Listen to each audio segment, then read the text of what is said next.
में, और हाँ, एक नमस्कार। ये नमस्कार।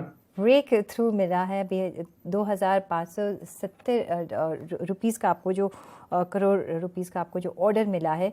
पहले तो आप कैसे देख रहे हैं, और इसके लिए अभी क्या आपका आउटलुक रहेगा, कैसे आप ये पूरा करेंगे?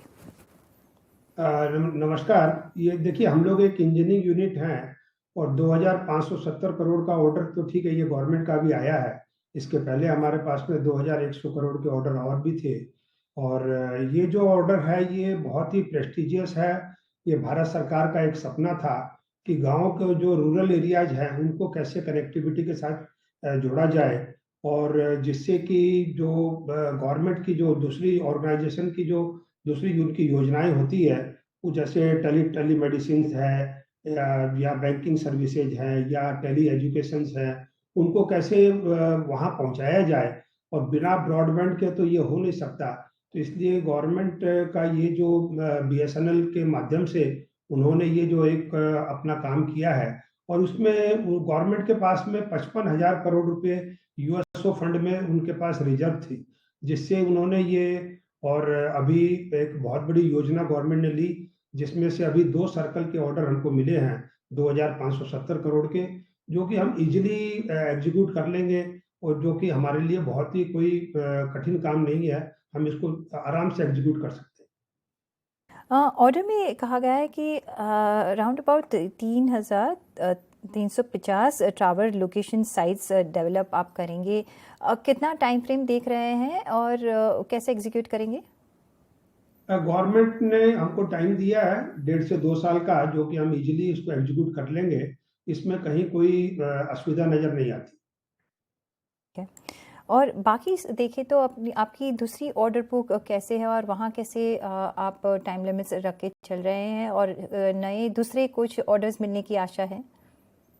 अ, नए ऑर्डर जैसे अभी हम लोग 50% हम लोग एक्सपोर्ट पे ध्यान दे रहे हैं, और जो कि एक्सपोर्ट के जो ऑर्डर होते हैं वो 2 से 3 साल में एग्जीक्यूट करने पड़ते हैं।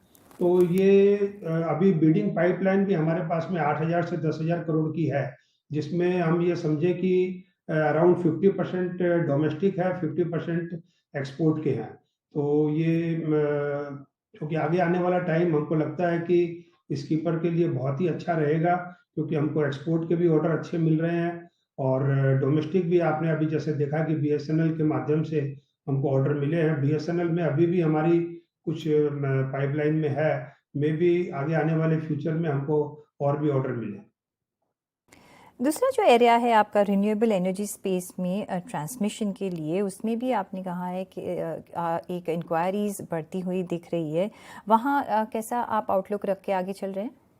बिल्कुल ठीक बोल रही हैं आप कि जैसे गवर्नमेंट का भी ध्यान है कि, और केवल भारत सरकार का नहीं, वर्ल्ड के अंदर में इसको आप देखेंगे कि रिन्यूएबल एनर्जी के ऊपर में अभी फोकस है कि तो उसका भी आगे आने वाले समय में, चाहे वो एक्सपोर्ट का हो चाहे डोमेस्टिक हो, ये रिन्यूएबल एनर्जी की भी जो ट्रांसमिशन लाइनें हैं ये गवर्नमेंट को नई लगानी है। तो इसका भी बहुत बड़ा काम हमको आता हुआ दिखाई दे रहा है।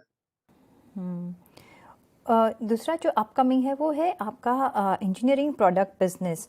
वहाँ जो स्कीम आई है रेमिशन of duties and taxes on exported products, वहाँ भी वो जो स्कीम में जो विस्तार किया गया है, उसमें आपको क्या आप आउटलुक रख रहे हैं?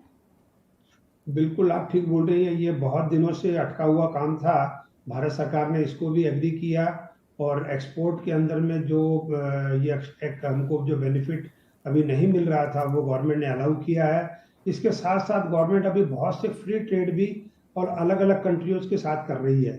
जैसे मैं आपको बताऊं, अभी अभी ऑस्ट्रेलिया के साथ अभी नया गवर्नमेंट का जो फ्री ट्रेड जो एग्रीमेंट हुआ, उसमें ऑस्ट्रेलिया से हमारा जो काम चल रहा है, और ऑस्ट्रेलिया का कल ही एक शिपमेंट हम लोगों ने और ऑस्ट्रेलिया डिस्पैच किया, जो कि भारत सरकार को मैं इसके लिए धन्यवाद दूंगा कि वो इसी तरह से अगर फ्री ट्रेड गवर्नमेंट एग्रीमेंट करती रहे तो हमारा जो एक्सपोर्ट का बिजनेस है वो आगे और भी बढ़ेगा। तो जैसे भी ये सब वर्टिकल्स हैं, नए ऑर्डर्स मिल रहे हैं, एग्जीक्यूट हो रहे हैं, तो आप कौन सा रेवेन्यू रेंज का आउटलुक देख रहे हैं, और मार्जिन रेंज कैसे रह सकता है आगे जाके? आगे आने वाले 2-3 सालों में ऐसा मेरे को लगता है कि 25 से 30% का CAGR को हम लोग और देख रहे हैं। ओके 25